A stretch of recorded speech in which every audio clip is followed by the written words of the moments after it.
Dirigir e falar ao celular aumenta as chances de provocar acidentes, mesmo quando o aparelho está no viva voz. Esse é o resultado de uma pesquisa da Unesp que fez simulações com motoristas. Para quem adota a bicicleta, o desafio é sair de casa. Um estudo mapeou a malha cicloviária de Bauru e a conclusão é que a maior parte dela não está em boas condições de uso. É quarta-feira, 4 de julho, e o Unesp Notícias está no ar.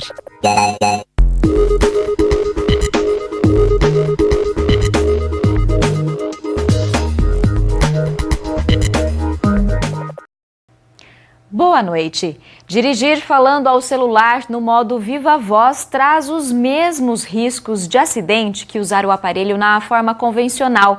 Essa é a conclusão de uma pesquisa do Lívia, o Laboratório de Informação, Visão e Ação da Unesp em Bauru. Então vamos rever na reportagem de Otávio Frabetti. Celular e trânsito. Será que essa dupla combina? De forma alguma, nunca. O senhor usa celular no trânsito? Nem tá no meu bolso desligado. Tocar o celular agora da senhora, o que a senhora faz? Eu deixo quieto e não atendo. Você usa celular no trânsito? Às vezes escapa, né? Mas não pode, né?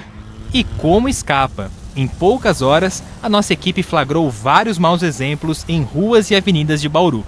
Esse motorista estava em uma ligação quando parou no cruzamento com a Avenida Rodrigues Alves. Mesmo com o veículo em movimento, ele continuou dirigindo só com uma mão.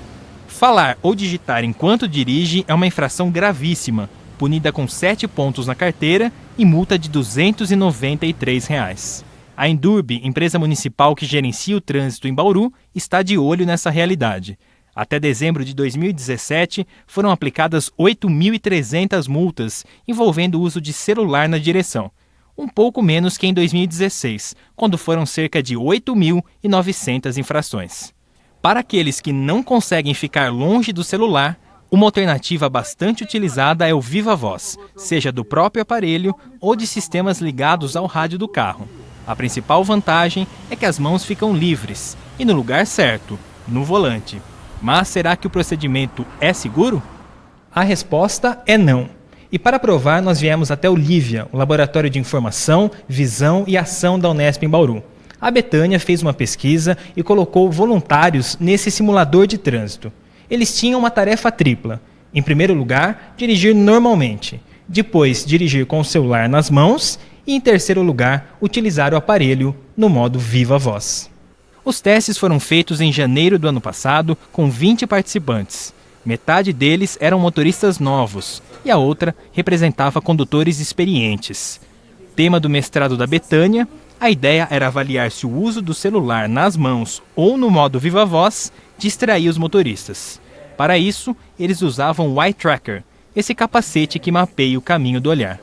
Enquanto dirigiam, os voluntários atendiam uma ligação dos 2 jeitos diferentes e respondiam perguntas simples, como o endereço de casa ou a comida preferida. Em princípio, a nossa hipótese seria que, no caso, o celular, conversar no celular com o modo viva voz seria menos prejudicial para a atenção, né? Causaria menos demanda atencional para o motorista do que propriamente dirigir segurando o celular na mão. Então a gente tinha essa hipótese, né? Só que no final do estudo essa hipótese foi revogada.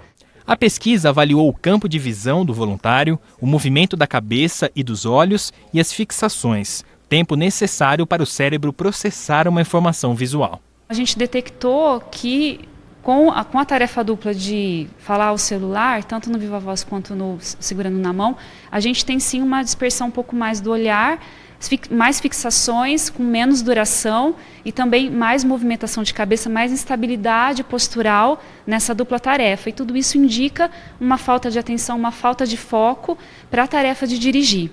O nível de atenção na pista também foi calculado. Com o foco somente na direção, a taxa média era de 84% do tempo. O número caiu para 80% com a mão ocupada e para 79% com o viva voz acionado. O restante das porcentagens é o tempo em que a atenção foi desviada e o motorista olhou para pontos fora do para-brisa. O ser humano ele tem ele tende a achar que ele pode fazer muitas tarefas ao mesmo tempo, né? Mas a literatura traz para a gente que a gente pode fazer uma tarefa com um processamento mental e outras tarefas automatizadas. Só que o ato de dirigir, a gente muitas vezes pratica automatizadamente, mas a gente tem que estar atento para essas intempéries que acontecem na pista, né? Quer dizer, de repente pode acontecer de alguém atravessar a rua, né? Um carro atravessar na sua frente. Então, não é uma tarefa que ela é totalmente automatizada. Eu tenho que estar com o meu cognitivo, com a minha atenção voltada totalmente para essa tarefa. Segundo o coordenador do laboratório da Unesp, o estudo traz descobertas e conhecimentos que podem diminuir os riscos da relação entre o homem e as tecnologias. Se ninguém investigar, como é que você sabe qual que é o limite de tempo que você pode olhar fora da tela, na tela, ouvir, responder com qualidade? Quer dizer, a percepção e a cognição estão interagindo, né, para gerar a minimização do risco, etc. Mas se ninguém investigar, como é que a gente sabe desses limites? Então a gente vai no borderline, no limite dessa interação, para saber até onde a gente poderia dar indicativos sólidos do ponto de vista científico, até onde a gente poderia expandir, né, as possibilidades do equipamento, do automóvel e manter a segurança, evidentemente.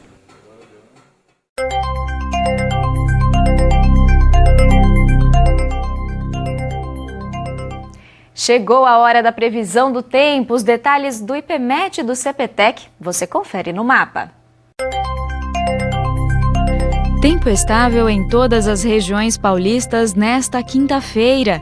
Em Bauru, o sol predomina e a temperatura sobe durante a tarde.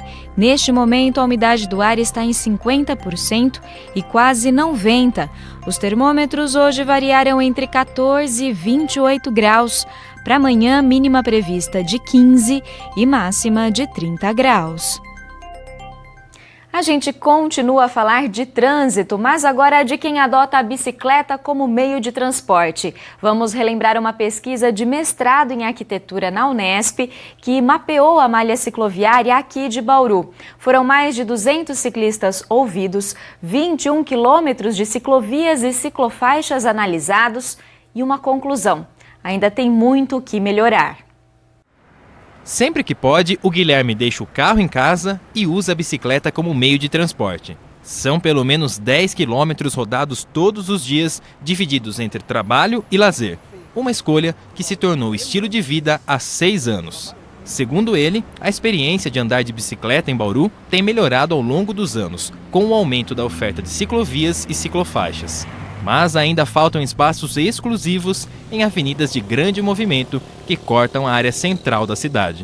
O que nós ciclistas fazemos é mais a questão de pegar rotas alternativas, né? Porque ainda disputar as vias rápidas com os carros ainda é uma missão bastante perigosa, vamos dizer assim, né? O que poderia ser feito para nos ajudar bastante é construir ciclovias nessas vias de acesso rápido, porque disputar com os carros ainda está sendo muito difícil. Na verdade, é impossível.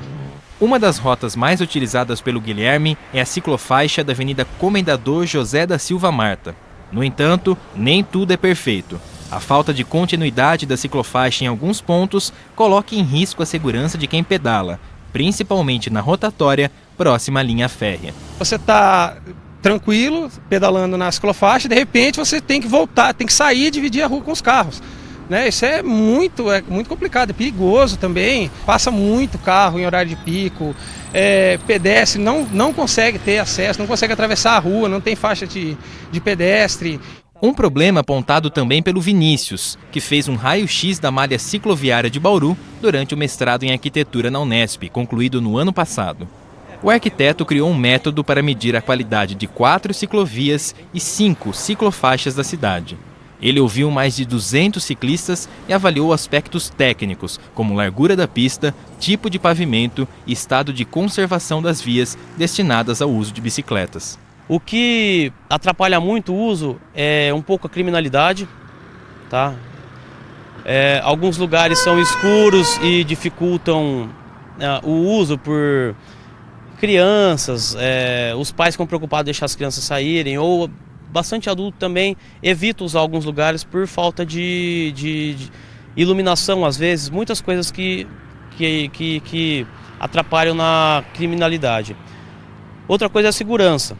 A segurança por falta de pintura, falta de sinalização, às vezes a vegetação numa altura incoerente com uma ciclovia ou com uma ciclofaixa. É o caso da ciclovia da Água Comprida. A vegetação invade a área das bicicletas e a baixa drenagem na região provoca um desgaste do piso. Do outro lado da cidade, na Nações Norte, mais problemas. O espaço reservado para os ciclistas é insuficiente e a falta de recape na rua diminui a vida útil da sinalização. O sistema cicloviário bauruense tem 21 quilômetros de extensão, divididos em ciclovias e ciclofaixas. No estudo do Vinícius, apenas a ciclovia da Avenida Rodrigues Alves, na altura do núcleo Otávio Razi, foi considerada favorável ao uso das bikes. A gente tem um ótimo sistema de drenagem, iluminação, temos uma proteção lateral. É o sistema mais seguro que tem na cidade, embora seja do lado de uma rodovia de alta velocidade, digamos, tá? A única coisa que a gente não tem aqui é o estacionamento para bicicleta, que nenhuma em Bauru tem, e a continuação física com as demais ciclovias e ciclofaixas. Então ela começa num ponto sem ligação nenhum e ela termina num ponto que também não leva a nada. Assim, é um sistema muito bom, só que ele não tem conexão com as outras. O local é uma rota bastante utilizada por trabalhadores para se deslocarem de casa para o trabalho. O seu Carlos Alberto faz esse caminho todos os dias. Daqui embaixo é meia hora. Agora, se eu for por lá, é mais difícil, né? Porque tem meio devagar, tem brecando.